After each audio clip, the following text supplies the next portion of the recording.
Hello everyone, তো আজকে নিয়ে চলে এসেছি আমাদের বাড়ির বাৎসরিক লক্ষ্মীনারায়ণ পুজোর একটা ছোট্ট মিনি ব্লগ। এখানে পুজোর আগের দিন রাত্রে গল্প করতে করতে সবাই মিলে বসে আমরা সবজি তারপরে ভাজা টাজা যেগুলো সব রেডি করে নিয়েছিলাম ভোগের জন্য, যাতে পরের দিন আমাদের তেমন প্রবলেম না হয়। আর তারপরে ঘুম থেকে করে স্নান টান করে সবাই মিলে এখানে লেগে পড়েছে জোর কদমে সব কিছু। কেউ ফল টল রেডি করছে, তো কেউ নৈবেদ্য রেডি করছে, আর কেউ লুচি সুজি বানাচ্ছে, তো কেউ বেলপাতা ফুল এগুলো পরিষ্কার করছে। আর এখানে বনু ছিল একটা দায়িত্বে, যেটা হচ্ছে তুলসী পাতাতে চন্দন লাগিয়ে রোদে শুকাতে হয়, সেটা বিষ্ণু তুলসীর জন্য।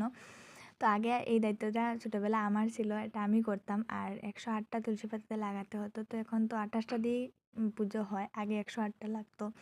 তারপরে এখানে ভোগের রান্নাও চলছে আর লুচি সুজিও বানানো হচ্ছে।